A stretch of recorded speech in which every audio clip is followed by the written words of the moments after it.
তো hey guys, welcome to my mini blog. কারণ আজকে আমি প্রথম মিনি ব্লগ করছি, সবথেকে বড় বড় ব্লগ করতাম। আর আজকে আমি তোমাদের শেয়ার করব আমাদের ভাড়ার রুমটা কেমন আর রুমটা কেমন। চলো দেখাই। হ্যাঁ, পিছনে আবার জুতো কার সরি সরি জুতো দেখিয়ে দিলাম প্রথমেই, সরি। চলো ঘরটা দেখাই।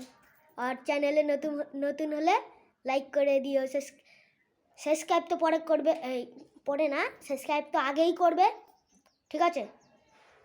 চলো, আর লাইক তো করবেই। চলো দেখাই তোমাদের।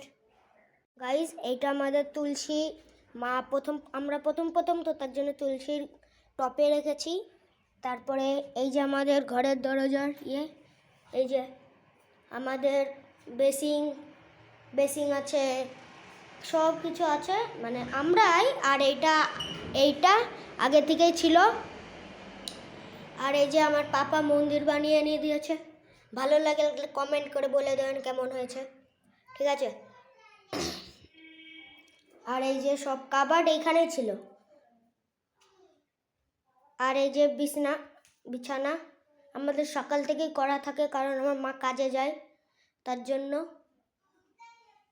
ঠিক আছে, দেখিয়ে তো দিলাম। আর একটা জিনিস গাইস, আর একটা জিনিস ভুলে গেছি। সামনে যে কালো দরজাটা দেখালাম, ওইটা হলো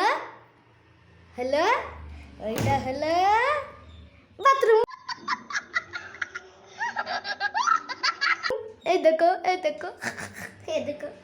বাথরুম। কেমন লাগলো বাথরুমটা? লাইক করে দেবেন আর কমেন্টে জানিয়েবেন। আর গাইস, এখানে আমি শেষ করছি মিনি ব্লগটা। দেখা হচ্ছে পরের ব্লগে। বাই।